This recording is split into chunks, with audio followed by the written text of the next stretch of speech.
শারমিন কোথায় তুমি? আমি এখানে। তুমি তরকারি খাওয়া বন্ধ করো, খুশির একটা খবর আছে। কি খুশির খবর? তুমি কি লটারি জিতছো নাকি? আরে না, কিসের লটারি, এর থেকে বড় খুশির খবর।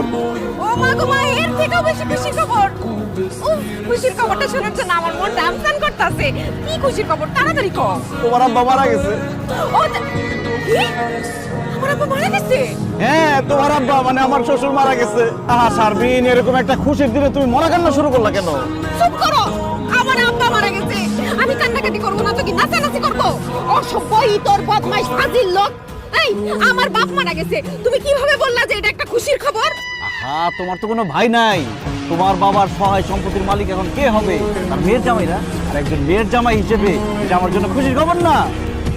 না, কত বড় স্বার্থপর। আমার আব্বা মরে গেছে আর সে আছে সম্পত্তি লইয়া। আমি এতদিন এই দিনটার অপেক্ষায় ছিলাম যে কবে তোমার বাবার সহায় সম্পত্তির মালিক হবো আমি। আরে সেই মহেন্দ্রক্ষণ চলে আসছে, আমার যে কি খুশি লাগতেছে।